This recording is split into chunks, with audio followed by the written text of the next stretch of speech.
Space. Yeah, okay. Praise the Lord. So, last class we studied में हमने पिछले class में न्यू टेस्टामेंट सर्वे का इंट्रोडक्शन पार्ट में काफी बातों को सीख चुका है. तो आई थिंक आप सभी लोग पिछले क्लास को याद करता रहेगा. ओके, आई थिंक मैंने आपको या सिनेगोग तक लाया. ओके, अपोक्रिफल बुक्स तक हमने पिछले क्लास में देख चुका था. Okay,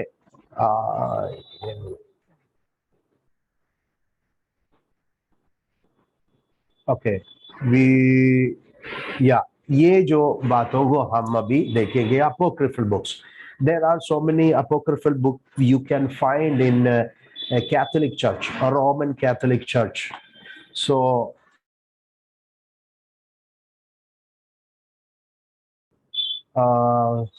apocryphal books actually if we have time, हमको समय है तो मैं आपको ये apocryphal पुस्तक के बारे में थोड़ा सा जानकारी बाद में देंगे, क्योंकि हमको ज्यादा सा हमारे न्यू टेस्टामेंट सर्वे की काफी कवर करना बाकी है. इसके लिए मैं इसको थोड़ा सा स्किप करके आगे बढ़ना चाहता हूँ. एक बात आप याद में रखिए कि अपोक्रिफल पुस्तक इंटर टेस्टामेंटल पीरियड में या मध्यकाल युग के समय में लिखा हुआ है. ओके, लिखा हुआ है. तो इसके लिए हम जो Protestants not accepted apocryphal books और included added in our Bible. हमको 66 पुस्तक है, लेकिन कैथोलिक लोगों की बाइबल में आपको 73 से भी ज्यादा पुस्तक, बहुत सारे अपोक्रिफल पुस्तकों को उन लोगों ने उसमें भी ज्वाइन किया गया है. तो ये हम बात में देखूंगा. There are so many apocryphal books you will get. Okay, तो इन ओल्ड टेस्टामेंट में भी आपको, न्यू टेस्टामेंट में भी है ना अपोक्रिफल पुस्तक के जैसा बहुत सारे पुस्तक मिले. उसमें से कुछ तो मैंने इधर आपको दिया है. तोबित करके एक पुस्तक है, जूडित करके एक पुस्तक है, एस्तर के साथ और दानियल के पुस्तक के साथ उन लोगों ने एडिशनल चैप्टर को लगाया है. तो या उसके बाद पहला और दूसरा मकाबीस में ऑलरेडी हमने मकाबियों की इतिहास, पृष्ठभूमि, उनके इतिहास को हमने देखा था. वो ये 40 वर्ष का मकाबियों का राजनीति, वो युद्ध, हस्मोनियन पीरियड के सारे विषयों को हम ये पुस्तक में पाया जाता है. ये एक केवल एक इतिहास की पुस्तक है. अपोक्रिफल पुस्तक पढ़ने में कोई दिक्कत नहीं है. सम हिस्टोरिकल क्या बोलता है जानकारी हमको, इतिहास को हमको समझने के लिए हो जाएगी. ओके, और another book is called wisdom of Solomon. Sirach करके एक दूसरा है. बारूक, आपको मालूम है बारूक कौन है? जरमिया नबी के साथ दे सककर्मी था. जरमिया नबी के पुस्तकों को बारूक ने लिखा था. तो बारूक की ओर से लिखा हुआ कुछ किताबें भी. तो ये सारे बहुत सारे और मोर इससे भी ज्यादा एपोक्रिफल पुस्तक है. कुछ फॉर आपको अंडरस्टैंडिंग के लिए लिखा है. अभी हमको जाना है, आप सभी लिखना है. ओके, आप सभी लिखना है बाइबल का जो भाषा. 66 पुस्तक हमारे पास है. 2 भागों में विभाजन कर ओल्ड टेस्टामेंट, पुराना नियम और नया नियम करके हमको 2 विभाजन में है.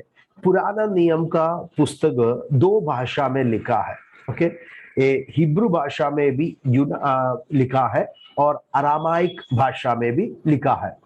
एब्राय भाषा और आरामीय भाषा में, सिरियक लैंग्वेज है ये पुराना नियम की पुस्तकों को लिखा है. That means 99% of the old testament, पुराना नियम का पुस्तक एब्राय भाषा में लिखा है. और कुछ पुस्तक है। दैट मीन्स जब भी हम दानियल के पुस्तक में आते हैं, दानियल के पुस्तक का दूसरा अध्याय से और 7 अध्याय तक जो चैप्टर्स है अरामाइक लैंग्वेज में लिखा था, क्योंकि ये बाबिलोनीय भाषा था। बाबिलोन लोगों का एक या ऊंचे लोग ऑफिशियल्स बात करने वाला भाषा था अरामाइक लैंग्वेज, ओके, सिरियक। इसके लिए दानियल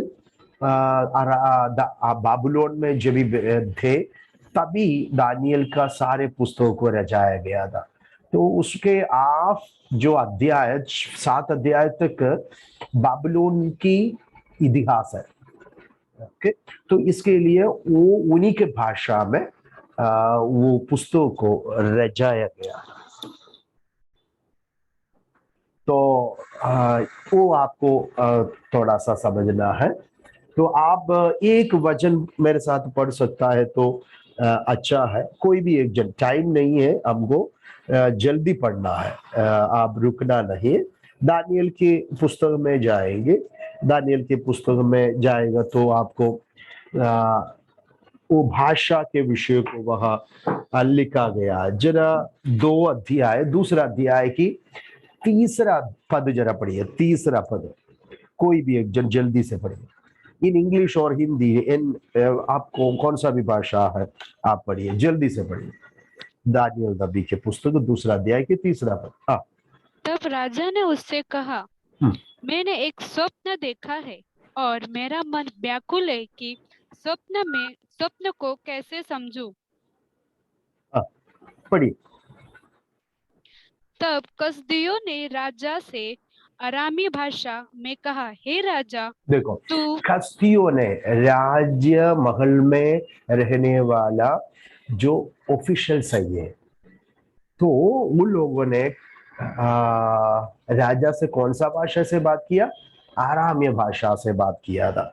तो उस समय में ऑफिशियल्स जो यूज करने का भाषा था अरामाइक लैंग्वेज।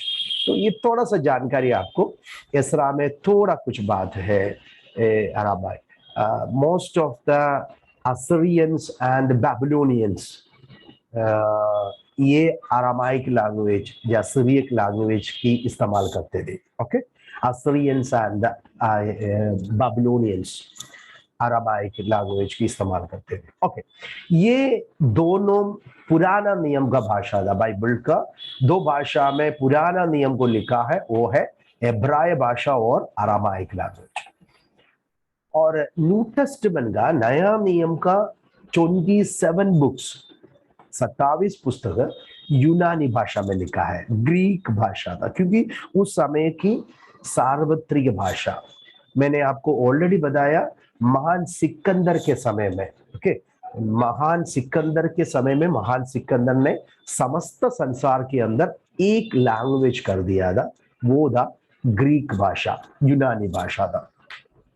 इसके लिए उस समय में जब यीशु मसीह के समय में और चेले लोगों के समय में भी रोमन गवर्नमेंट और रोमन राजनीति था, लेकिन रोमन लोगों ने क्या किया, वो भाषा को, ग्रीक लैंग्वेज को कंटिन्यू किया।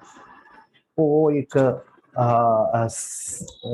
क्या बोलते हैं, उन्होंने वो भाषा बहुत ही अच्छा है सबसे कम्युनिकेट होने के लिए, बहुत आसान पड़ता था। इसके लिए रोमन्स जब ये आया राजनीति में, वो ग्रीक यूनानी भाषा को कंटिन्यू किया।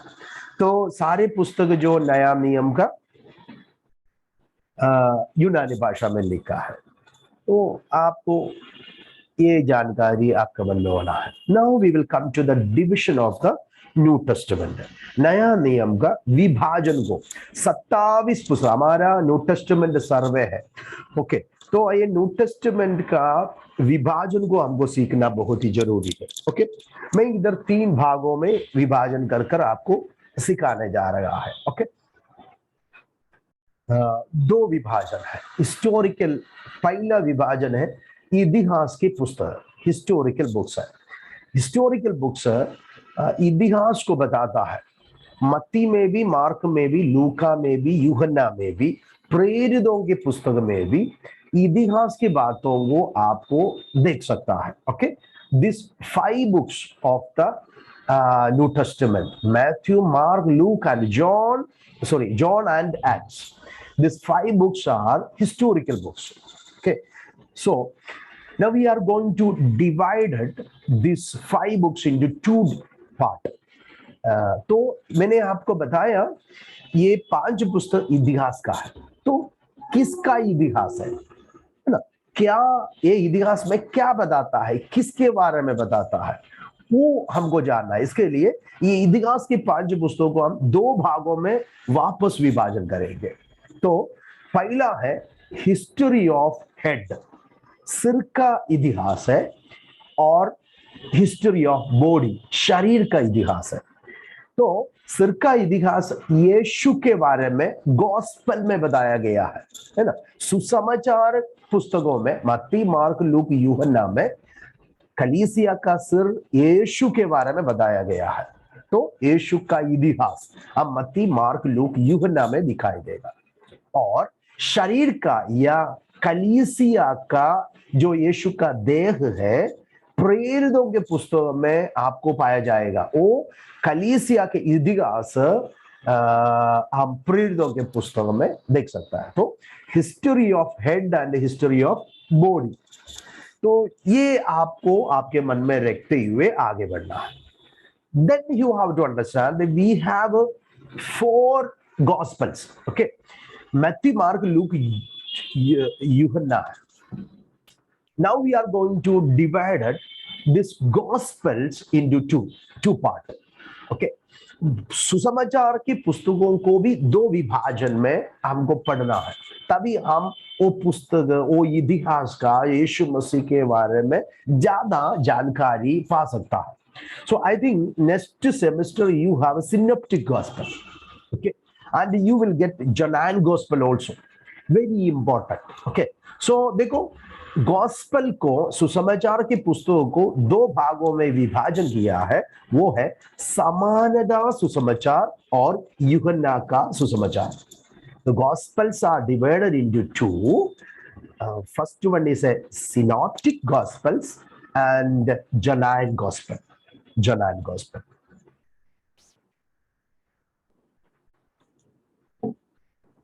ये क्या है? समानता सुसमाचार मतलब क्या है? Synoptic gospel. आप डिस्प्ले में कुछ मत करो. ओके, तो सिनॉप्टिक गॉस्पेल्स का मतलब क्या है?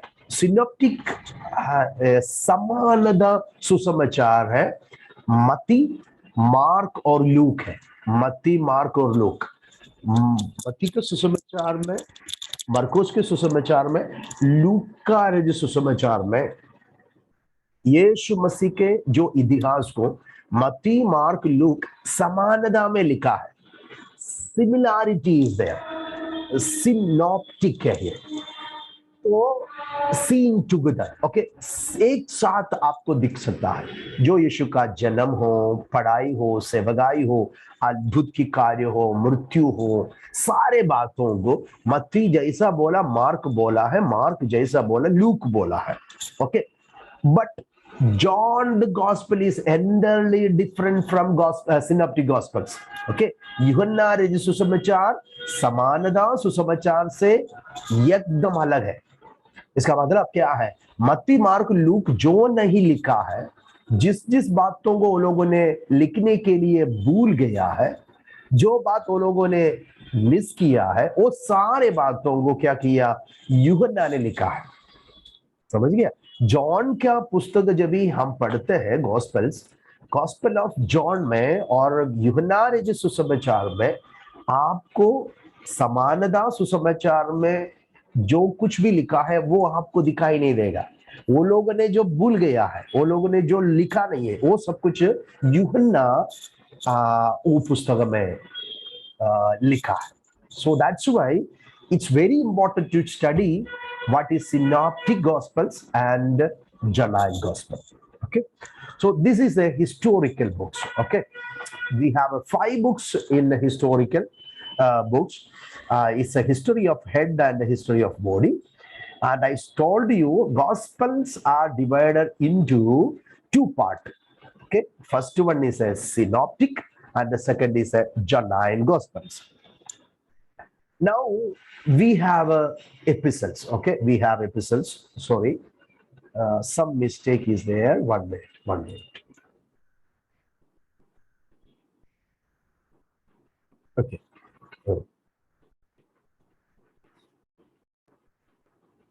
Okay. Now,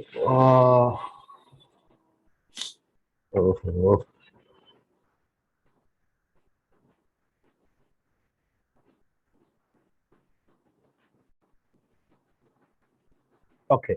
Now we are coming to the epistles. कितने epistles है? कितनी epistles है? कितना है? पत्रिया कितना है? पत्रिया कितना है? दिव्या सिस्टर कितना पत्रिया कितना है बाइबल में? न्यू टेस्टामेंट में कितना पत्रिया है?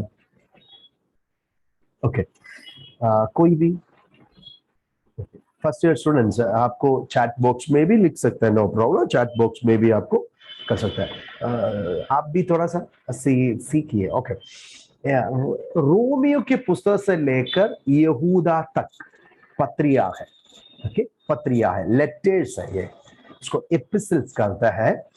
तो ये जो पत्रिया रोमियो के पत्रिया से लेकर यहूदा के पत्रिया तक हमारे पास 21 पुस्तक है। कितना है? 21 है। 21 एपिसल्स वी हैव। ओके, 21। तो ये पत्रिया को दो भागों में विभाजन करके पढ़ना है हमको। ये जो लेटर्स है, पत्रिया है, एपिसल्स को हम we are going to divide it into two part. First one, Pauline epistles, and the second is general epistles. पत्रिया को हम दो भागों में विभाजन करेंगे। पहला है पौलुस की पत्रिया, दूसरा है सामान्य पत्रिया। ओके, सामान्य पत्रिया, जनरल एपिसल्स। ये आपके मन में रखना है। तो वो we are going to study that. And third division वो है प्रॉफेटिकल बुक। हमको एक ही भविष्यवाणी के पुस्तक है ना? हमको एक भविष्यवाणी के पुस्तक न्यू टेस्टामेंट में है, वो है रेवलेशन, वो है प्रकाशित पुस्तक। तो आई थिंक आपको ये डिविजन समझ आया। We have 3 divisions, historical books है, एपिसल्स है, प्रॉफिटिकल बुक्स है। ओके, तो हिस्टोरिकल बुक्स में 5 पुस्तक है, मत्ती, Mark, Luke, John and Acts. And epistles पत्रिया हमको 21 है, वो रोमन से लेकर यहूदा तक है। और हमको भविष्यवाणी के पुस्तक भी है, वो भविष्यवाणी के पुस्तक है प्रकाशित पुस्तक। तो ये आपको लिखना है, मन में रखना है, आपके एग्जाम में पूछेगा। ओके, तो हम जाएंगे ये जो 27 पुस्तक का ऑथर्स, लेखक के बारे में हम सीखेंगे। लेखक, ओके। तो वी हैव 27 बुक्स। ओके, ये 27 बुक्स को करीब 8 लोगों ने लिखा है। कितना? 8 लोगों ने। मत्ती ने लिखा है, मार्कुस ने लिखा है, पत्रोस ने लिखा है, लूक ने लिखा है, पौलुस ने लिखा है, यूहन्ना, यहूदा एंड याकूब। ये 8 लोगों से ये पुस्तक को लिखा गया है। Okay, now I think it's clear. आपकी याद के लिए, समझने के लिए मैंने इस प्रकार से इसको रजाया। Now will come to the authors. Okay, we have 8 authors in the New Testament. Okay, जैसा हमने ओल्ड टेस्टामेंट में लेखक का योग्यता को पढ़ा था, वैसा न्यू टेस्टामेंट में नया नियम में भी लेखकों का कुछ योग्यता होना चाहिए। ओके, उसमें से एक योग्यता है, वो एक प्रेरित होना चाहिए। प्रेरित, इसका मतलब यीशु मसीह को यीशु मसीह को आमने सामने देखा हुआ व्यक्ति होना चाहिए। ओके, यीशु मसीह के जरिए भेजा हुआ एक व्यक्ति होना चाहिए। प्रेरित का मतलब क्या है? भेजा हुआ। ओके, तो इधर देखो 12 प्रेरित है ना। और आपको मालूम है मत्तियास यहूदा इस्करियत के मृत्यु के बाद वो तो फांसी लगा दिया। मत्तियास को लिया, actually that was not the leading of the Holi spirit. पवित्र आत्मा की इच्छा के अनुसार ढाक करके हमको पता नहीं है। वो एक गाय में चेले लोगों ने क्या हो गया, चिट्ठी डालकर मत्तियास को लिया। एक्चुअली उसका स्थान तो पौलुस का होना चाहिए था। When we come to the Pauline letters, हम उसमें पढ़ेंगे कि उसमें क्या है, प्रेरित होने का अधिकार, प्रेरित 12 प्रेरित का योग्यता, और हम पौलुस का किस प्रकार का है कर हम देखेंगे। तो अभी देखिए मत्ती कौन था? यीशु मसीह का चेला था। मत्ती ने यीशु मसीह से डायरेक्ट सुना है। मत्ती यीशु मसीह से डायरेक्ट सुना है। यीशु मसीह का हर अद्भुत को देखा हुआ है, देखा है। पत्रोस भी ऐसा है। पत्रोस भी यीशु मसीह का चेले है, यीशु से डायरेक्ट सुना है और यीशु मसीह के चमत्कार को देखा। यूहन्ना यीशु मसीह का चेला है, यीशु मसीह को देखा भी है, सुना भी है, और यीशु मसीह के 3.5 साल ये चेले था। इसका मतलब मत्ती, पत्रोस और यूहन्ना ये तीनों प्रेरित थे, यीशु के 3.5 साल चलते थे। और यहूदा और याकूब यीशु मसीह का भाई लोग हैं। यीशु मसीह का they are the half brothers of Jesus. यीशु मसीह का भाई लोग हैं ये दोनों, यहूदा और याकूब। उन्होंने यीशु मसीह को देखा है। यीशु देखिए उनके भाई है। तो यहूदा और जेम्स, यीशु मसीह का मृत्यु और पुनरुत्थान के बाद तो ये लोग पूरा यीशु मसीह पर विश्वास किया, तभी तो उनको मालूम पड़ा कि यीशु मसीह उनका भी प्रभु है, उनका भी प्रभु है, उद्धार करता है। आपको मालूम है पत्रोस के साथ सेवा किया वाले एक व्यक्ति था मरकुस। ये जॉन मार्क है, जॉन मार्क। यूहन्ना मरकुस है ये। तो सहकर्मी पत्रोस के साथ सेवा किया हुआ, इसका मतलब प्रेरित से सुना, एक डायरेक्ट को प्रेरित है ये। ओके, को प्रेरित आपको बोल सकता है। Now we will come to the Paul. Paul actually मैंने बोला प्रेरित का सबसे अच्छा योग्यता पौलुस को है। यीशु मसीह को देखा है दमस्कस में, और यीशु मसीह से डायरेक्ट पाया है। उनके पुस्तक में सारे बातों में हम देख सकता है। सो तीसरा स्वर्ग तक पहुंचा है। वेरी तो he was the apostle for the Gentiles. Okay, अन्य जातियों के प्रेरित होने के लिए बुलाया। तो प्रेरित था, तो उसका सहकर्मी था लूक। पौलुस का सहकर्मी था लूक।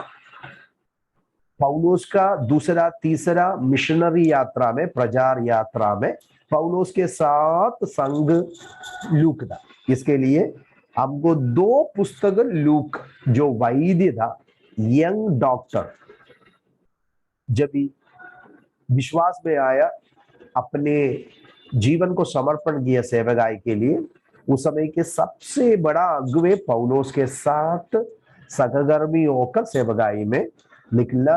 पौलुस की मिशनरी यात्रा में और प्रचार यात्रा में लूक उनके साथ संग था।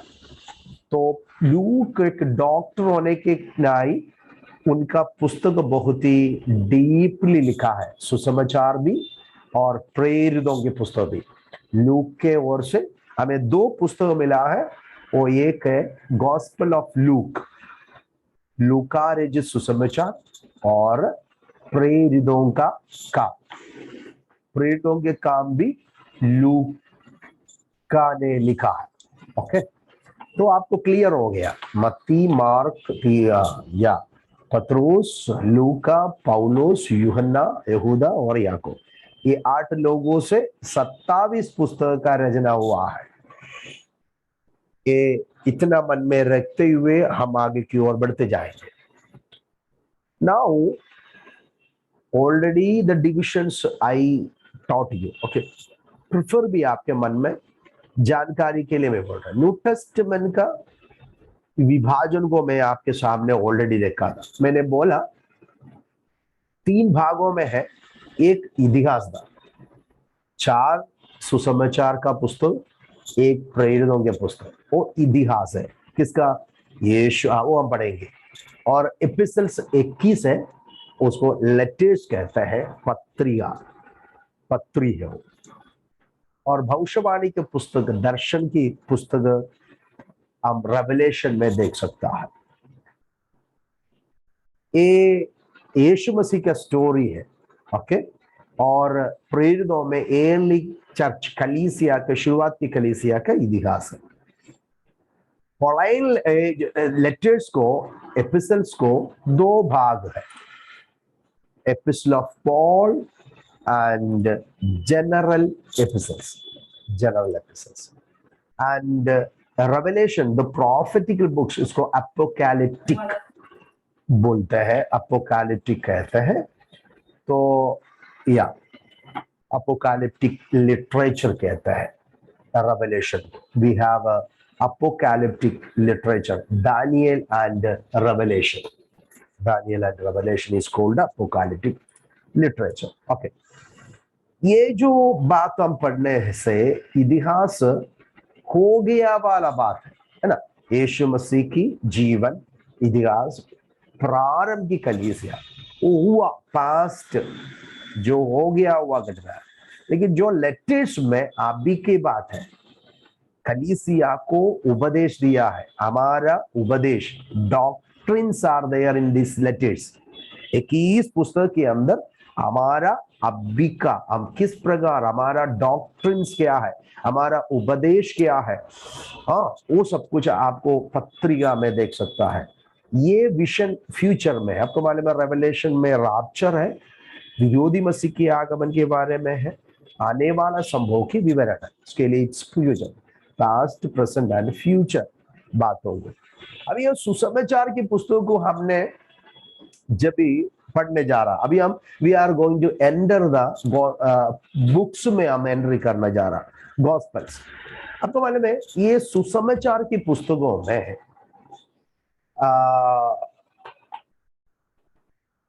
आपको मत्ती, मार्क, लूक, यूहन्ना, 4 गॉस्पेल्स है, बराबर है, 4 इतिहास की, और सॉरी सुसमाचार की पुस्तक है। ये 4 पुस्तक में यीशु मसीह के बारे में है। तो यीशु मसीह का 4 मुख और face of Jesus you can see in this 4 gospels, okay. ये 4 इतिहास सुसमाचार की पुस्तकों में यीशु मसीह का 4 मुख और फेस को, चेहरा को आप देख सकता है। जरा पढ़िए एसकेल पहला अध्याय की 10, एसकेल में जाइए, कोई भी एक जन एसकेल के पुस्तक में जाइए, या एसकेल के पुस्तक में उसका पहला अध्याय की 10 पद को पढ़ना है, 10 पद को पढ़ना है।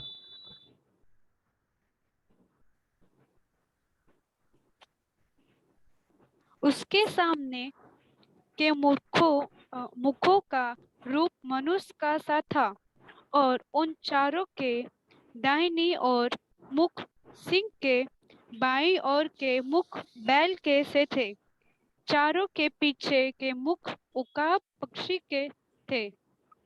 देखो ये डिस्प्ले में देखिए, ये जो 4 मुख जो आपको दिखाई देता है, डिस्प्ले में मैंने दिखाया है, आप जो डिस्प्ले में देखिए, इसमें एसकेल ने दर्शन में ऐसा 4 मुख देखा है, एक मनुष्य का मुग्धा, एक लायन का था, एक बैल का था और एक उक्काब पक्षी का था। ओके, तो face of man, a face of lion, a face of ox and a face of an eagle, eagle का। तो ये चारों मुग यीशु मसीह को दर्शाता है। It's presenting the revelation about Jesus Christ. These 4 faces are giving a deep hidden meaning of Jesus Christ. Okay, so the same way in the Old Testament, in Babylon, Ezekiel is getting a vision. In that vision, he saw the reality, the real person of Jesus Christ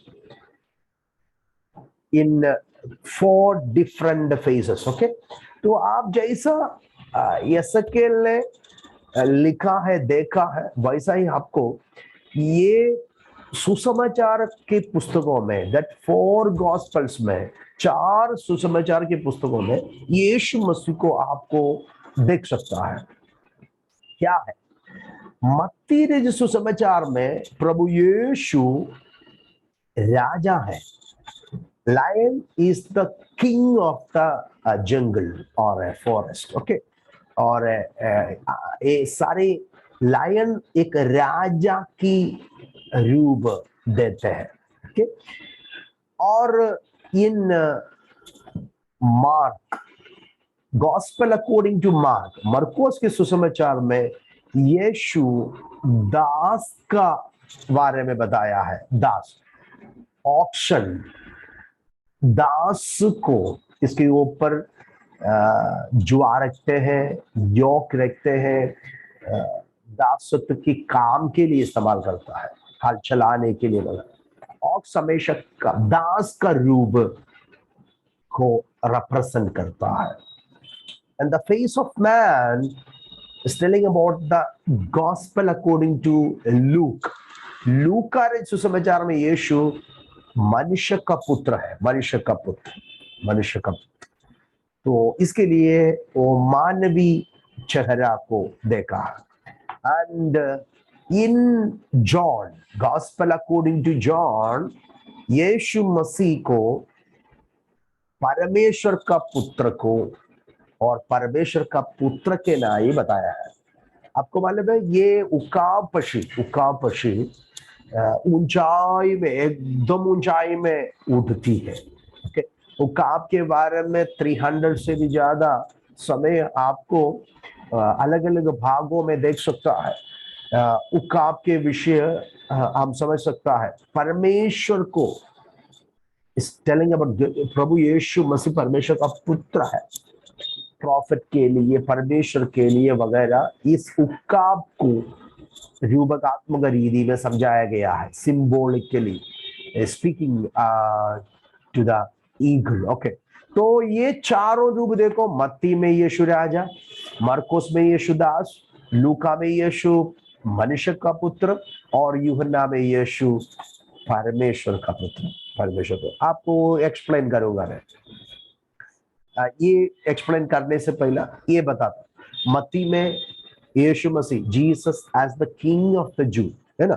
मत्ती में हम देखने जा रहा है, पढ़ने जा रहा है इसमें यीशु क्या क्या है करके। मरकुस में यीशु मसीह service, Jesus as the son who came to serve. यीशु ने बोला मनुष्य का पुत्र इसके लिए आया, सेवा करवाने नहीं, सेवा करने के लिए आया है ना, सेवा करने के लिए आया है, सर्विस। और लूका में यीशु मसीह सन ऑफ मैन है, मनुष्य का पुत्र है, perfect teacher, son of man. इसके लिए वंशावली में हम देख सकते आदम से शुरू करता है, आदम से लूका का लूक जब वंशावली बोलता है आदम से शुरू होता है, मानवी पुत्र। और जॉन में आप देख सकता है, यूहन्ना में यीशु सन ऑफ गॉड, है ना, परमेश्वर का पुत्र के नाई प्रकट किया है। तो you have to understand this and the same thing you can see in the Numbers chapter 2।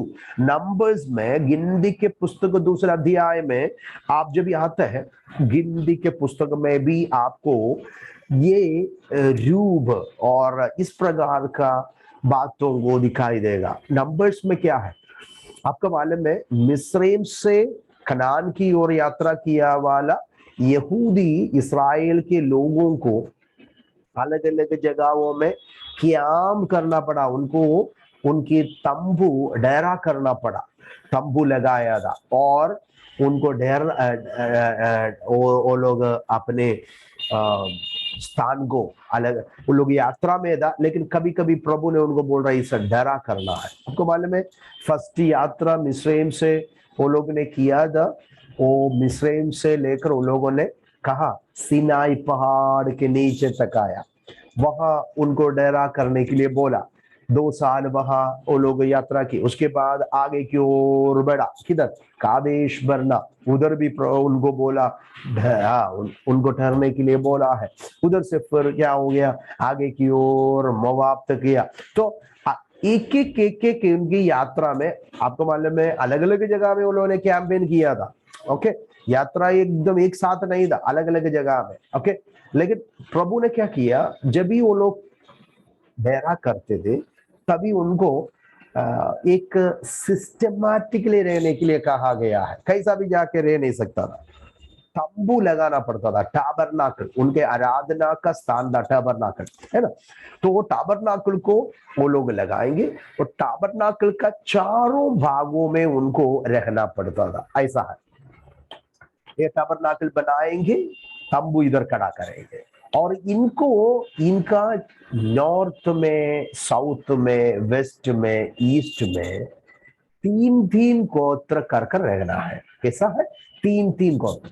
Okay, तो उनको वैसा रहने के लिए प्रभु ने किया गया था। ओके, अब नंबर्स चैप्टर 2 गिनती के पुस्तक दूसरा अध्याय पढ़ने का, अभी पढ़ने की जरूरत नहीं, यू आप पढ़ो तभी आपको मालूम है क्या कैसा करना है, कैसा तंबू लगा। कोई लिया तो उसका हेडिंग जरा पढ़ो, कोई लिया तो उसका हेडिंग में क्या लिखा है, चैप्टर 2 का ऊपर क्या लिखा है, कोई लिया है? लक्ष्मी आप लिया तो आप उसके हेडिंग में क्या लिखा है बेटा? छावनी में गोत्रों का क्रम। छावनी में गोत्रों का गण। मैंने बोला ना 12 गोत्र है, ये 12 गोत्र को देखो, साउथ में 3 गोत्र, नॉर्थ में 3 गोत्र, ईस्ट में 3 गोत्र और वेस्ट में 3 गोत्र। ऐसा रहना पड़ता था किसका, टाबरनाकल का चारों ओर। ओके, वो आपको मालूम है ये 3 गोत्र जब भी नॉर्थ, ईस्ट, साउथ, वेस्ट में है ना, इनमें एक, अब उसमें पढ़ेगा तो आपको पता चलता है, उनको एक झंडा दिया जाता है, एक फ्लैग है ना बेटे। जरा पढ़िए बेटे, पहला उसमें जरा पहला पढ़ो, उसके बाद हम आगे बढ़े। हाँ, पढ़ते जाओ, दूसरा पद से जरा पढ़ो, 2 का 2 से जरा पढ़ो। इज़राइल मिलाप वाले तंबू के चारों ओर और उसके सामने अपने अपने झंडे और अपने अपने पितरों के घराने के बस बस निशान। बस बस आगे फिर आप पढ़ेगा। ओके, झंडा और उनको फ्लैग दिया गया। तो क्या होता है, ये देखो ईस्ट में जो है उधर कौन कौन है बेटे, वो ईस्ट में कौन कौन है जरा देखो, उधर देखो, उधर है कौन है, जो अपनी यहूदा रहेगा। पूर्व दिशा की और यहाँ सूर्योदय होता है और अपने अपने दलों के अनुसार डेरे खड़े किया करे। वे यहूदा की छावनी वाले झंडे को, झंडे को देखो, यहूदा रहेगा। यहूदा में वो झंडे में क्या चिन्ह है, मालूम में लायन का चिन्ह रहेगा। यहूदा गोत्र का सिंह है हमारा यीशु, लायन ऑफ जूडा।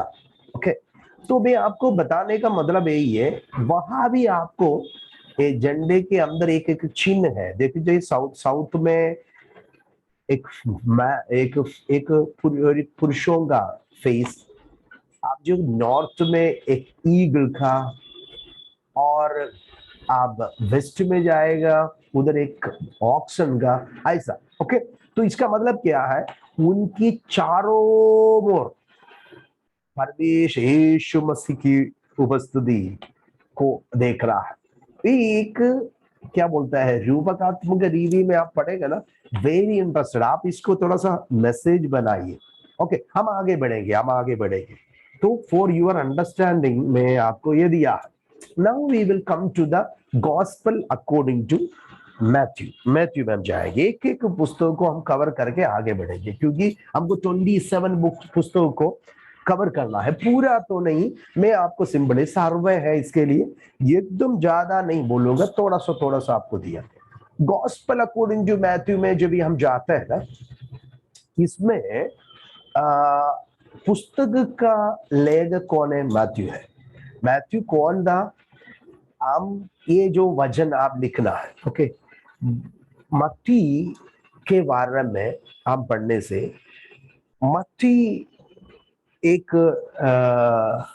यहूदी मनुष्य था, यहूदी था, और उनका दूसरा एक नाम था लेवी। मत्ती का दूसरा नाम था Levi. Other name of Matthew is a Levi. Okay, उनके पिताजी अल्फास था।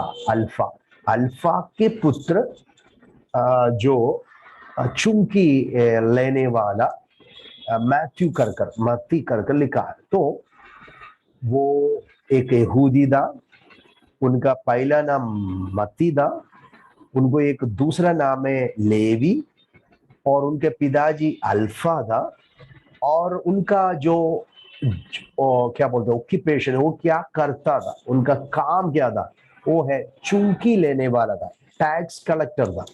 ओके, और इसमें से हमको मत्ती रचित सुसमाचार 10 का 2 से जरा पढ़ेगा तो यीशु ने उसको बुला रहा है, यीशु का चेला है।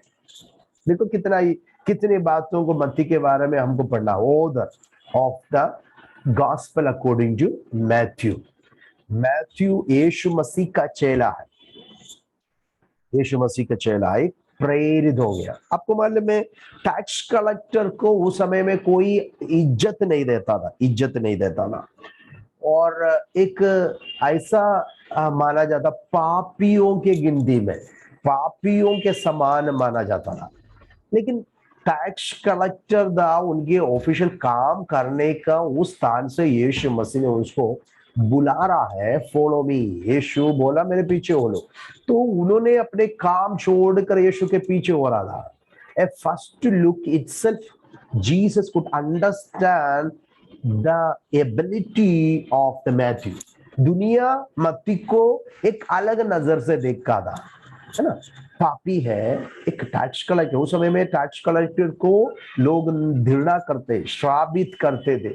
वो लोग पापियों की गिनती में, क्योंकि उनके पास बहुत धन थे, वो लोग लूटने वाला काम थे टैक्स कलेक्टर्स, चूंकि वो लोग लोगों से ज्यादा लेते थे, एक गुंडागिरी के काम करते थे वो लोग, उनके साथ सिपाहियों काम करते थे।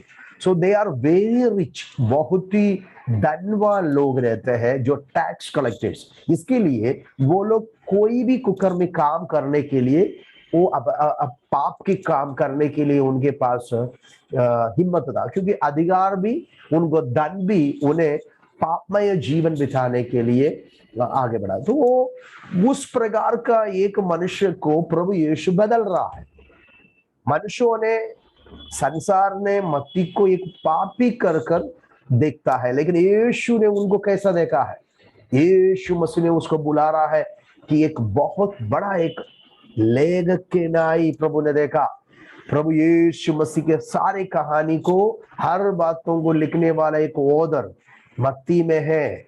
मत्ती मेरे बारे में, मैं यहूदियों के राजा है, उसके बारे में यहूदियों को बहुत ही विस्तार में, क्योंकि एक पढ़े लिखे है, एक पढ़े लिखे एक व्यक्ति और रोमन गवर्नमेंट की एम्प्लॉई और यहूदी धर्म के विश्वास भी मालूम पड़ने वाला एक व्यक्ति, तो पढ़े लिखे हैं, तो इनके जरिए कल एक क्या होगा कर यीशु जानकर इनको बुला रहा है। I want to tell you, दुनिया हमको किस प्रकार से देखता है करके आप सोचो मत।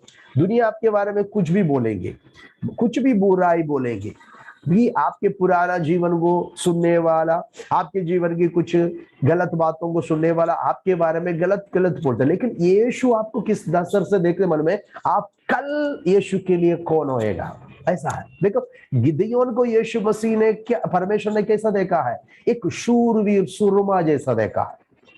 गिदयोन अपने आप को एक कमजोर समझा, और वो समाज के लोग भी, वो एक वक्त वो गोत्र में भी एक सबसे एकदम सबसे छोटा, लेकिन स्वर्गदूत उसको बोल रहा you are the mighty man of barrier.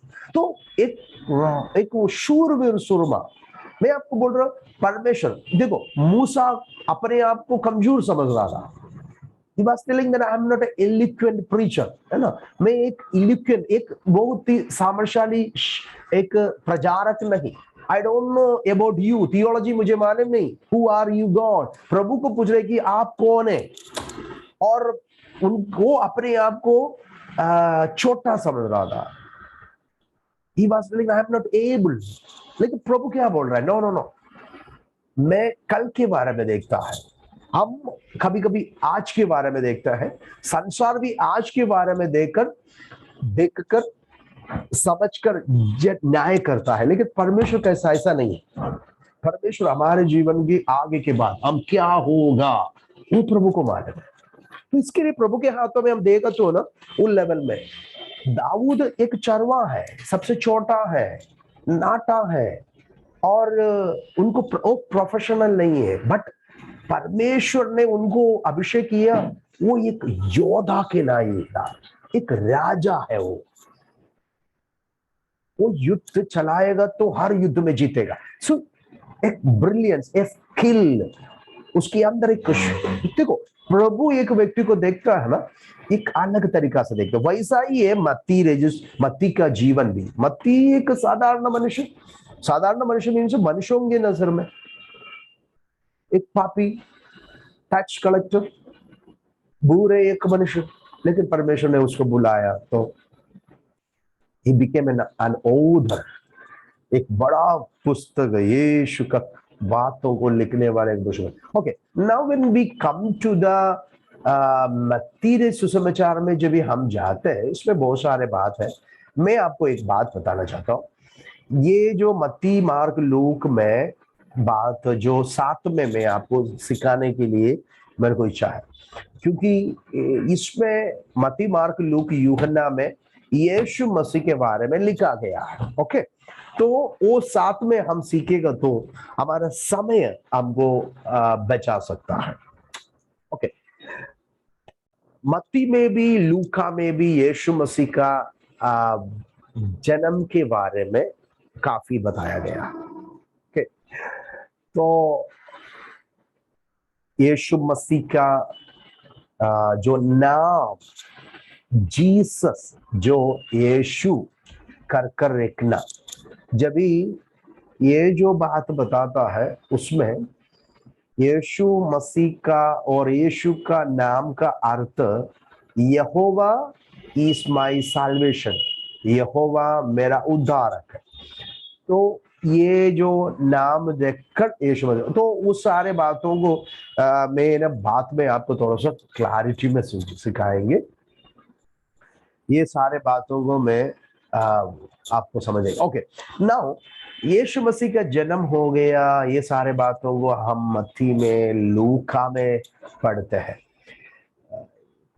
यीशु मसीह का जो जीवन में यीशु चार जगह में, ये चार जगह में, आप मत्ती मार्क लूक और यूहन्ना में जाते हैं, यीशु मसीह खास तौर पर चार जगह में अपने जीवन में रहा। तो अभी देखिए यीशु मसीह बैतलहम में पैदा हो गया था। तो बर्थ प्लेस किधर था? बैतलहम था। एक बात आपको समझना है, यीशु मसीह बैतलहम में पैदा होगा कर भविष्यवक्ताओं ने ऑलरेडी भविष्यवाणी किया था। मैं आपको एक बात पूछना चाहता हूं, यीशु मसीह के जो माँ मरियम और यूसुफ कहाँ रहते थे?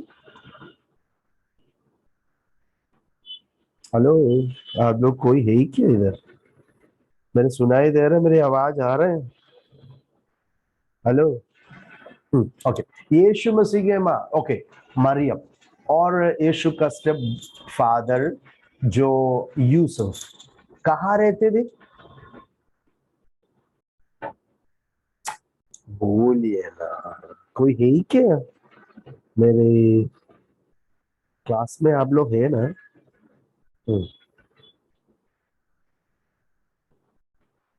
पायल, रोहन, ओके,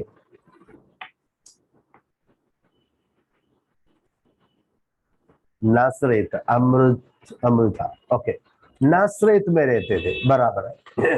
यीशु मसीह की जो माँ बाप, मैं आपको एक बात बताता हूँ, ओके, एक बात सिखाने जा रहा हूं, तो आपको समझ में आएगी। ओके ओके, हाँ, ओके। आपको मालूम है, जब भी हम यहूदा के जो, ओके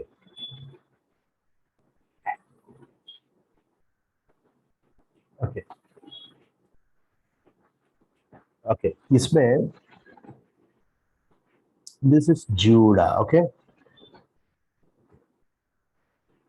जूडा को दो तीन भाग है, तीन भागों में मेनली, ओके, मेनली यीशु मसीह के सेवकाई और जीवन के बारे में मैं आपको बताने के लिए इधर है।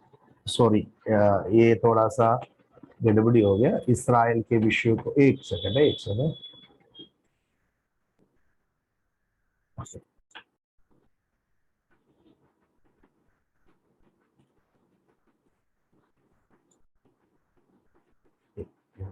एक सेकंड, आपको मैं अभी बताता हूँ। नहीं, अभी इसमें करें, इसमें, ओके। जो मैं आपको ये बताना जा रहा इसमें, और इसराइल जो जग, इसराइल करके जो राज्य है, इसका एक एक भाव को मैं आपको समझाने जा रहा है, ओके। तो अभी देखिए, यीशु मसीह के जो सेवक आई खास तौर पर तीन जगहों में थे, तीन जगहों में, ओके। एक तो है गैलीली, ओके, दूसरा था समरिया,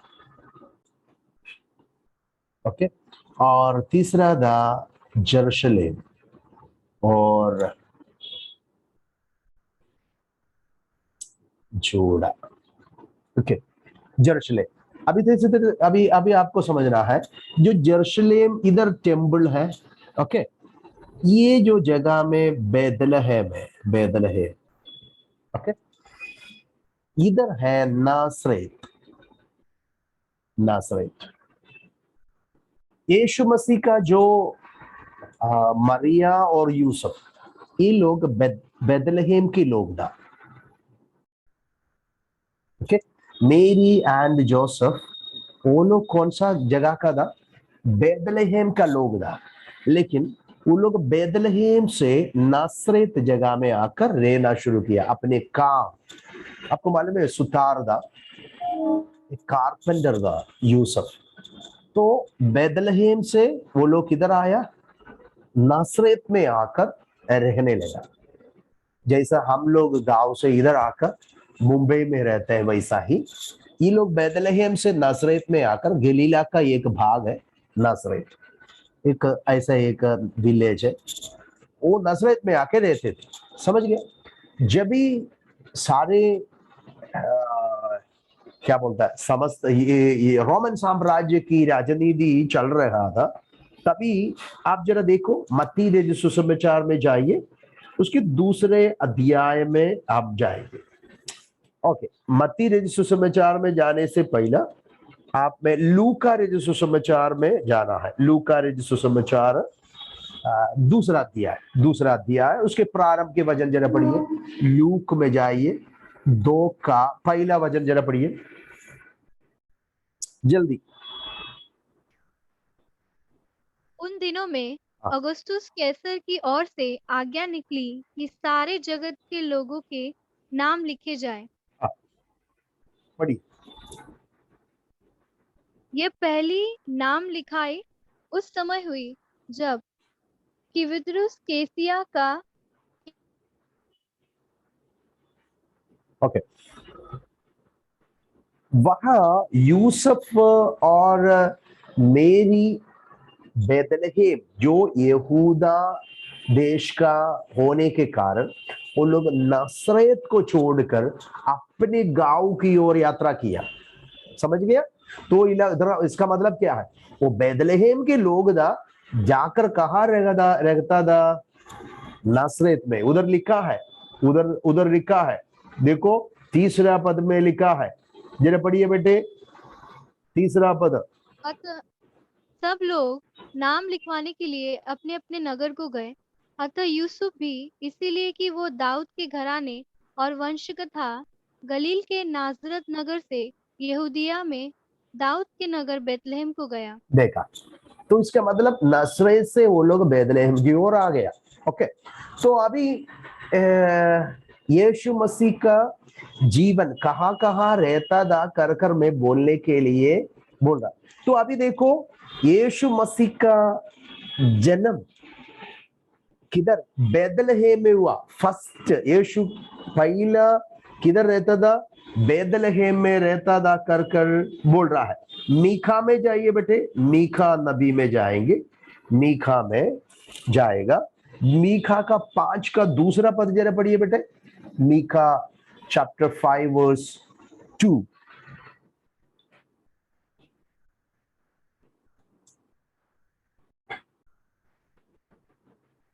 हे बेतलहम इफ्राता, यदि तू ऐसा छोटा है कि यहूदा के हजारों में गिना नहीं जाता, तो भी तुझ में से मेरे लिए एक पुरुष निकलेगा जो इजरायलियों में प्रभुता करने वाला होगा, आमेन। और उसका निकलना बस उधर भविष्यवाणी ऑलरेडी था। यीशु मसीह का जन्म कहाँ होगा? बेतलहेम में होगा, बेतलहेम से निकलेगा, बेतलहेम में होगा। तो वो वाणी को अभी पूरा होना है। नसरत में रहने वाला यूसुफ और मेरी को अभी पूर्ण गर्भवती है। तभी अगस्टस सीसर का आज्ञा आ गया, सबको अभी सेंसस लेना पड़ेगा। पहला आज्ञा है, सारे लोग अपने अपने अपने गांव की ओर यात्रा कर रहा है। तो यूसुफ और मेरी उस प्रेग्नेंट मेरी को लेकर जा रहा है। नसरत से किधर? बेतलहेम में आना पड़ेगा।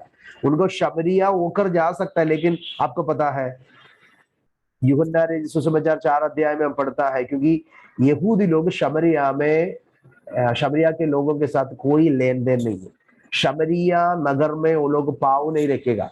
इसके लिए क्या होता है, इधर से शॉर्टकट है, आराम से उनको जा सकता है, लेकिन बट वो लोग उधर नहीं, शमरिया नहीं जाएगा, दूसरा डिसर्ट छोड़कर कर कर कर बेतलहेम में पहुंचता है।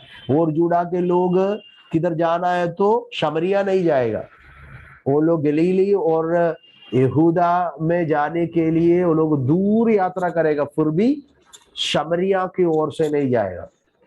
क्योंकि शमरिया में प्रवेश क्यों नहीं करता है? कारण एदा शमरिया में आपको पता है जब भी राज्य विभाजन हो गया था, है ना, सुलेमान के बाद ये इस्राएल जो नेशन है वो विभाजन हो गया था। वो 2 भाग में विभाजन हो गया। सुलेमान के पुत्र रेहोबोयाम, और सुलेमान के समय में एक क्या बोलता है, एक सैनिक था जरोबाम। ओके, इनके जरोबाम के सुलेमान के मृत्यु के बाद उसका पुत्र रेहोबोयाम राजनीति में आया था। और उस समय में इस जरोबाम इजिप्ट में गया था, भाग गया था, क्योंकि सुलेमान इसको मारना चाहता था। ये सुलेमान के बाद ये वापस लौट कर आता है, सारे इस्राएल के लीडर्स को अपने कब्जा में करता है। रेहोबोआम से बात करने जाता है, टैक्स कम करना है, वो उस कहानी आपको मालूम है। लेकिन रेहोबोआम तैयार नहीं होता है, बुजुर्ग लोगों का बात नहीं सुनता है, जवानों का बात सुनकर धोखाबाजी का और क्या बोलता है गलत बात करने के बाद जेरोबोआम और इस्राएल के लोग, बुजुर्ग लोग, अगुवे लोग उसके विरुद्ध किया, राज्य दो भाग हो गया और रेहोबोआम में जूडा और बेंजामिन करके 2 गोत्र मिल गया, 2। बाकी सारे जो गोत्र जेरोबाम के साथ था 10 गोत्र। तो ऐसा राज्य क्या हो गया, 2 भागों में विभाजन हो गया, 2 भागों में विभाजन हो गया, 2 भागों में विभाजन हो गया। तो इस्राएल के अंदर क्या कर दिया मालूम है, इस्राएल की जो शमरिया है, शमरिया को जेरोबाम ने कैपिटल बनाया, समरोन को कैपिटल बनाया था। उधर बाल और अशेरे का टेम्पल बनाया था, धान में भी और समरोन में भी। ये जेरोबाम सेकंड क्या कर दिया, वेदी बनाया और क्या बोलता है, बाल और आशेरे के मंदिर बनाया, उसमें भजन करने के लिए याजकों को नियुक्त किया। कारण अभी प्रभु के लोग अगर यहूदा में जाता है, समझ गया, यहूदा में क्या है, टेम्पल है, टेम्पल मतलब परमेश्वर का यरूशलेम मंदिर है, आराधना पर्व के लिए यहाँ इनको आना ही है। लेकिन इस्राएल में जो जेरोबाम का डर है था, अगर प्रभु के लोग इधर जाएगा तो क्या हो जाएगा, ये जूडा यहूदा के लोग उनको वशीकरण करेगा, उनसे लड़ेगा, विरुद्ध हो जाएगा। इसके लिए क्या किया, इसने दान में भी और समरोन में भी मंदिर बनाया और पैगन वर्शिप चालू किया। तो और अन्य जातिगण और यूनानीगण इस्राएल के अंदर जो समरोन में प्रवेश किया, समरोन की जो लोग अन्य जातिगण की अनवर, इसका मतलब पराया देवता की भजन करने लगा, मूर्ति पूजा ज्यादा हो गया। और उसके बाद यूनानीगण को भी अडॉप्ट किया था। महान सिकंदर के समय में सारे समस्त संसार के अंदर हेलेनिज्म चालू हो गया था, संस्कृति को। तो और मिस्र विवाह, ये सब कुछ शुरू होने के टाइम में ये जो शमरिया का लोग और इस्राएल के लोग करप्टेड हो गया। यहूदी नियमों को, वचनों को तोड़कर वो लोग प्रभु के विरुद्ध मूर्ति पूजा में चला गया, पराय देवता की भजन करने लगा और यूनानीगण को स्वीकार किया और मिस्र विवाह में चला गया। मतलब पूरा करप्टेड होने के कारण प्योर यहूदी लोग जो यहूदी कहलाता है, जिधर मंदिर है, वे लोग इनके साथ संबंध नहीं रखता था। टोटली डिफरेंट हो गया, अलग हो गया। तो इसके लिए क्या बोला था, ये लोग कभी भी बेथलेहम इधर है, मैं बोला समरोन इधर है और गलीली इधर है, जाएगा तो ऐसा जाता है, समझ गया। शमरिया की ओर जाएगा तो एकदम इसी पड़ता है, लेकिन नहीं जाएगा, दूर यात्रा करेगा तो भी वो लोग ये। लेकिन यीशु मसीह शमरिया हो, गलील से शमरिया होकर यीशु मसीह ने जूड़ा में आया था। तो यीशु मसीह ने वो क्या बोलते हैं, बाउंड्री को तोड़ दिया ना, रीति रिवाज, भेदभाव, जो लोगों के बीच में जो बाउंड्रीज था, उसको तोड़कर यीशु मसीह ने प्यार किया है। सभी प्रभु का सृष्टि है, उधर छुटकारा का जरूरत है, उद्धार सबको है ना।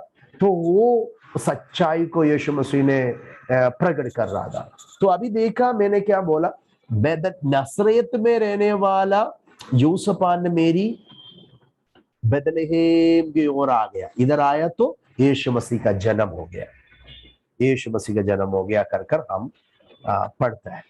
तो उसके बाद क्या हो गया आपको पता है, यीशु मसीह को मिस्र में जाना पड़ा, मिस्र में जाना पड़ा। आप जरा पढ़िए बेटे, आप जरा मत्ती रचित सुसमाचार में, सॉरी लूका में ही वो बातों को हम ज्यादा से देख सकता है, दूसरे अध्याय में ही हम पढ़ेंगे। ओके, तो लूक में या नहीं, मत्ती रचित सुसमाचार में जाएंगे, मत्ती रचित सुसमाचार में जाएंगे, दूसरा अध्याय। अभी देखो 13 पद जरा पढ़िए बेटे, 13 पद, मत्ती रचित सुसमाचार दूसरा अध्याय के 13। उनके चले जाने के बाद प्रभु के एक दूत ने स्वप्न में यूसुफ को दिखाई देकर कहा, उठ, उस बालक को और उसकी माता को लेकर मिस्र देश को भाग जा। देखो, सेकंड यीशु मसीह कहाँ जाके रहा, 2 साल के अंदर की बात है, 2 साल के अंदर की बात है।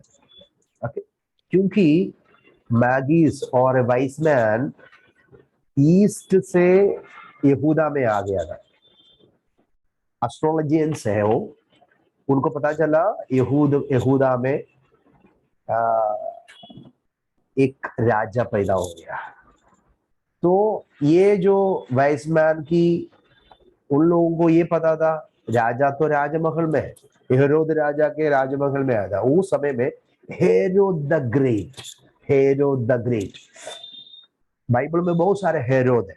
ओके, बहुत सारे हेरोद के बारे में हम देख सकता है। There are so many, Herod एक टाइटल है। ओके, हेरोद ऐसा एक टाइटल नाम है। बाइबल के अंदर बहुत सारे हेरोद के बारे में हम देख सकता है, पढ़ सकता है। एक वचन जरा पढ़िए, दूसरा अध्याय की 19 पद जरा पढ़िए, 19 पद। हेरोदेस के मरने के बाद दैट इज द, वो है हेरोद द ग्रेट। अभी देखो, हेरोद का महल में आया था ना, वो है महान हेरोद है, महान हेरोद के समय में था, यीशु मसीह को मारने के लिए कोशिश की। ये एक मानसिक बीमार इनमें थे। ये कहानी और इतिहास ये कहते थे, ये अपने सिंहासन में बैठ के सोते थे, क्योंकि सिंहासन को कोई छीन लेगा कर कर एक डर इसके अंदर था। स्वार्थी एक व्यक्ति था ये हेरोद द ग्रेट। आपको मालूम है, इतिहास यूं कहते हैं, उसने अपने खुद की बच्चे को भी मार डाला है, क्योंकि उसका ये डर था कि उसका बच्चे बढ़कर वो सिंहासन में बैठेंगे। और कहानी ऐसा है कि उनके कुछ ऐसा जो पत्नियां हैं, उनको डिलीवरी के बाद बच्चों को हाइड किया था। ओके, एनीवे, ये महान हेरोद के बारे में बाइबल कहते हैं बेटे।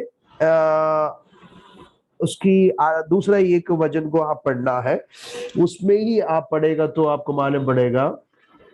दूसरे अध्याय की अंदर में जाइए,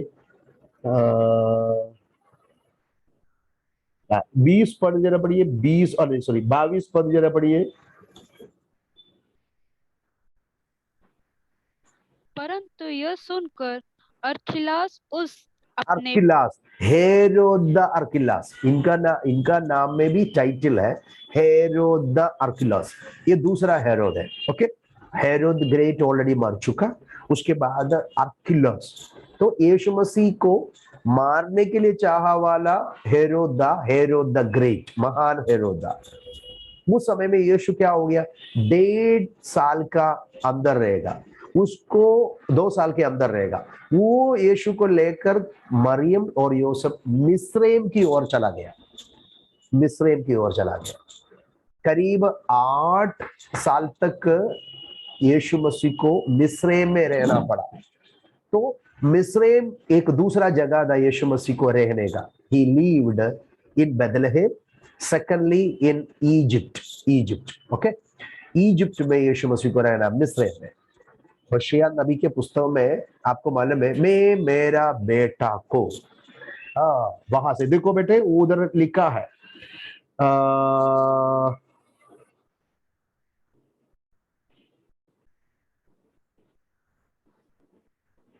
उधर एक वचन है,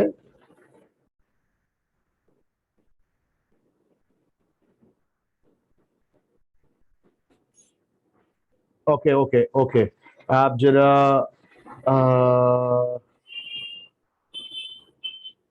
15 पद जरा पढ़िए बेटे, 15 पद। 2 का 15। हाँ हाँ।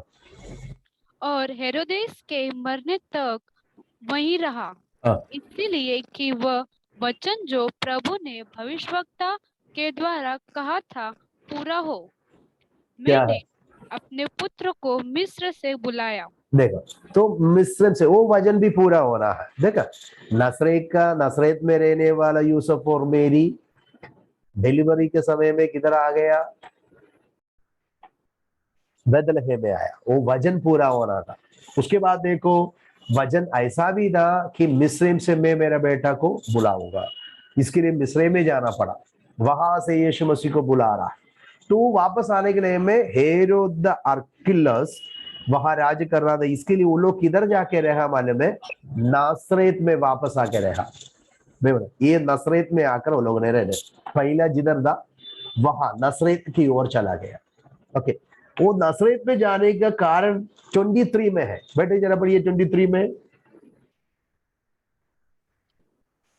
और नासरत नामक नगर में जा बसा, ताकि वह वचन पूरा हो जो भविष्यवक्ताओं के द्वारा कहा गया था, वह नासरी कहलाया गया। हाँ, मैं नसरेत में जाकर रहना, इसका मतलब करीब 30 साल तक यीशु मसीह नसरेत में रहा। तीसरा प्लेस था, he brought up in नजरेत। नसरे यीशु मसीह, यीशु नसरी कहकर कहेगा। नसरेत ऐसे एक जगह, बहुत ही छोटा एक गांव, उधर कुछ भलाई नहीं दे, गुड फॉर नथिंग। नसरेत से कोई भलाई नहीं निकलता था। यूहन्ना रचित सुसमाचार में नथानिएल ये शब्द बोलता है। जरा बेटे यूहन्ना रचित सुसमाचार में आइए, पहला अध्याय में जाएंगे। यूहन्ना रचित सुसमाचार में जाना है और उसके पहला अध्याय 47 जरा पढ़िए, सॉरी 45 से जरा पढ़िए, 45 46। फिलिप्पुस नतनेल से मिला और उसने कहा, जिसका वर्णन मूसा से व्यवस्था में और भविष्यवक्ताओं ने किया है, वह हमको मिल गया। वह यूसुफ का पुत्र यीशु नासरी है।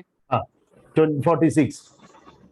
नतनेल ने उससे कहा, क्या कोई अच्छी वस्तु भी नासरत से निकल सकती है? देखा, कोई अच्छी, वो समय तक कोई भी अच्छे वस्तु नसरे से निकल नहीं सकती थी, क्योंकि वो नसरेत गलीली यहूदा जगह के अंदर, इसराइल के अंदर राज्य की वाला सबसे बड़ा महान राजा था सुलेमान।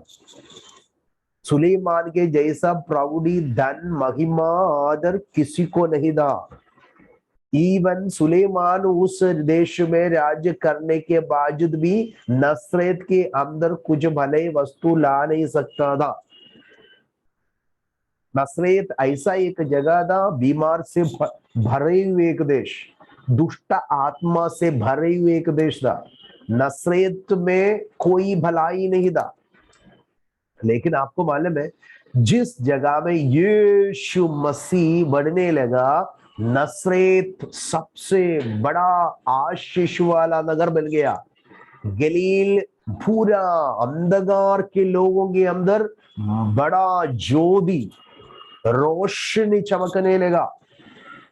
प्रभु यीशु नसरेत को संपूर्ण रीति से बदल दिया, गलील को पूर्ण रीति से बदल दिया। ये गलील का एक भाग है नसरेत। यीशु मसीह जिस जगह में है, गांव में है, देश में है, घर में है, वो व्यक्ति बदल जाएगा, देश बदल जाएगा। देखो, वो नसरेत से ही अभी भलाई निकलता है, नसरेत से ही अभी छुटकारा है। यीशु नसरी का नाम बोलने से चंगाई है, यीशु नसरी का नाम बोलने से दुष्ट आत्मा भागता है। इसके लिए पत्रोस यूहन्ना प्रारंभ का पहला अद्भुत जब निकला किया, लेंगड़े को बोल रहा है, चांदी सोना हमारे पास नहीं, हमारे पास है यीशु नसरी के नाम में उठ खड़ा। देखा, नसरेत से छुटकारा है अभी। तो नथनिएल पूछ रहा है, नसरे से कोई भलाई? यस, वहां से ही निकला है। तो मैं बोलने का मतलब नसरेत में जाकर यीशु मसीह रहने लगा। मैंने आपको बोला था हेरोद कर कर करीब 5 से लेकर 6 तक लोग बाइबल के अंदर है। आपको मालूम है उसका 6 अध्याय में जब जाता है वहां एक और हेरोद के बारे में लिखा गया है। मार्क, एक मिनट है, आप जरा पढ़िए मार्कोस की पुस्तक में जाइए। मार्कोस के पुस्तक, मार्कोस का 6 अध्याय में जाएंगे, चैप्टर 6 वर्स 14।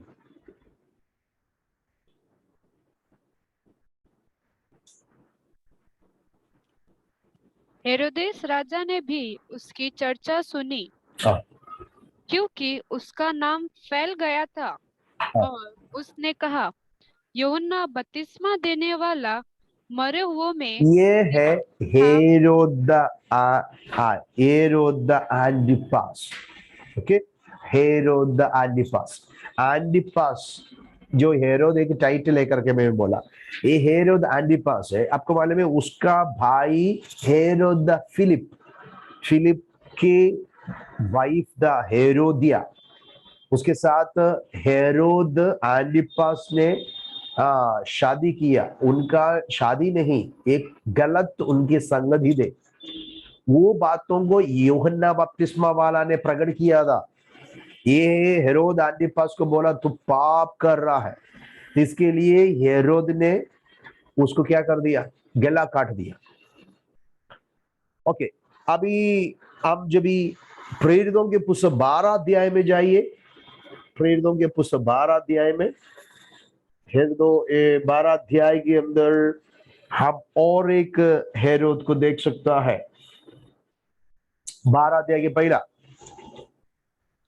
उस समय हेरोदेस राजा ने कलीसिया के कई देखा, व्यक्तित्व ये बहुत साल के बाद की बात है। ये हेरोद अग्रिप्पा है, हेरोद अग्रिप्पा, आप लिख के रखो, अग्रिप्पा, सेकंड अग्रिप्पा है। ओके, हेरोद अग्रिप्पा ये है।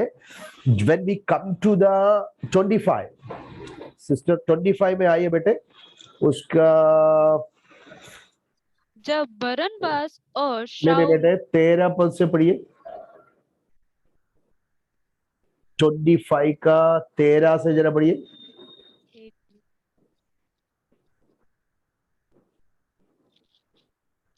कुछ दिन बीतने के बाद हाँ, अग्रिप्पा राजा दिस इज और द हेरोद अग्रिप्पा।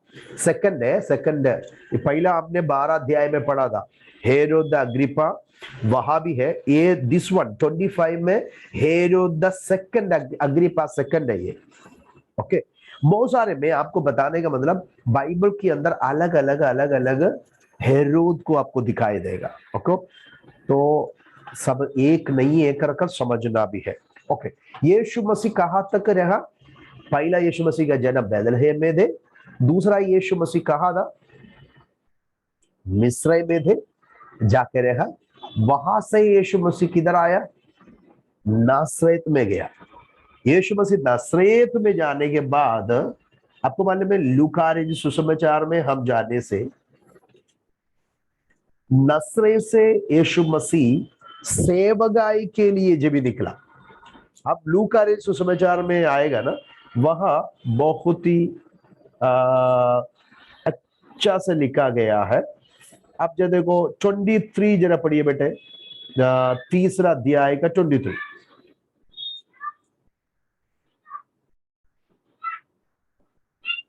23 जरा पढ़िए, 23। जब यीशु आप उपदेश करने लगा तो लगभग 30 वर्ष की आयु का था। हाँ, जैसा समझा यीशु जाता यीशु था। मसीह जब ये सेवगाई किया तो कितना वर्ष का था? 30। देखो 30 वर्ष का दा कर कर उधर क्लियरली लिखा गया है। ओके, तो अभी देखो 30 वर्ष तक यीशु मसीह क्या कर रहा था? नसरत में रहता था। अभी मत्ती सुसमाचार में जाएगा तो वहां से कहा जाकर रहा कर कर लिखेगा। आपको समझने के लिए मैंने ये उम्र पढ़ा था। अभी मत्ती रचित सुसमाचार 4 अध्याय की 12 और 13 जरा पढ़िए। 13 जरा पढ़िए। 13 पढ़ेगा तो आपको क्लियरली उधर बताया 30 साल की उम्र में यीशु क्या किया। हाँ, और वह नासरत को छोड़कर देखा, यीशु कफरनहूम नासरेत को छोड़कर किधर आ गया? कफरनहूम में आया। हाँ, जो झील के किनारे जबूलून और नप्ताली के देश में है, जाकर रहने लगा। देखा, तो फोर्थ वन, यीशु नासरेत को छोड़कर कफरनहूम में आकर रहने लगा। तो यीशु मसीह का रहने का स्थान को हम 4 बातों से पढ़ रहा था। आपको समझाने के लिए ये बात तो सब मैंने बताया। ओके, फॉर टू अंडरस्टैंड, ये सब कुछ हमको समझना भी जरूरी है। यीशु मसीह कहाँ कहाँ तक रहेगा कर आपको समझना था। पहला, बेथलेहम में जन्म हो गया, करीब 2 साल के अंदर तक वहां रहा। उसके बाद मिस्र में जाके रहने लगा, करीब 8 साल के अंदर वापस आकर नसरेत में रहने लगा। नसरेत में अपने पोषण दिया, इसका मतलब बढ़ते गया। 30 साल तक नसरेत में थे। उसके बाद यीशु मसीह सेवकाई के समय में नसरेत छोड़कर कफरनहूम में आकर रहने लगा। फिर यीशु मसीह का सेवकाई शुरू किया अलग अलग स्थानों में, इवन गलीली, नसरेत, बेथलेहम, यरूशलेम, समरिया, सारे जगह की ओर यीशु मसीह घूम फिर कर सेवकाई करने लगा। अब ये एक वचन पढ़कर हम समाप्त करेंगे। अब मत्ती रचित सुसमाचार में ही जाना है। मत्ती रचित सुसमाचार 4 अध्याय का 23 से पढ़ने का। मत्ती रचित सुसमाचार 4 का 23। यीशु सारे गलील में फिरता हुआ उनके आराधनालयों में उपदेश करता और राज्य का सुसमाचार प्रचार करता। हाँ, पढ़ते जाओ। और लोगों की हर प्रकार की बीमारी और दुर्बलता को दूर करता रहा। ओके, सबसे ज्यादा सेवकाई गलीला में किया था यीशु। सबसे ज्यादा सेवकाई गलील में किया था। एक सेंट्रल जगह था। आत्मा के सामर्थ्य में जॉर्दान को छोड़कर गलील में आ गए तो लोग जोश नहीं पाया। सबसे ज्यादा प्यार किया वाला लोग यीशु मसीह को गलील के लोग था। गलील के झील की चेले लोग वो यीशु मसीह ने सेवकाई के लिए बुलाया था। ओके, तो एक गलील एक यीशु मसीह का मिशन सेंटर था। शमरिया में यीशु मसीह सेवकाई किया था, और यरूशलेम, यहूदा में इधर आकर यीशु मसीह ने मृत्यु पाया। क्रूस के मृत्यु यहूदा जो अब यरूशलेम के उधर यीशु मसीह को क्रूशीकरण किया था। तो ये आपको मन में रखते हुए जानकारी मैंने दिया है कि आपका समझ के लिए इतना दिया है। प्रभु आपको सहायता करने पाए। तो अभी नेक्स्ट क्लास से लेकर हम और भी थोड़ा सा गहराई से सीखेंगे। प्रभु आप सभी को सहायता करने पाए। अगर कोई किसी को कुछ डाउट है तो आप पूछ सकता है। कुछ डाउट होंगे तो आप पूछ, नहीं तो हम अभी समाप्त करेंगे। हाँ दिव्या सिस्टर, आप बोलिए, आपका आवाज क्लियर नहीं है। हाँ, इधर से ही बंद था। सॉरी, इधर से ही बंद था। सॉरी सिस्टर, आपके आवाज नहीं आ रहा था, अभी आ रहा है, ये अभी आ रहा है। आप बोलिए। कुछ डाउट है आपको?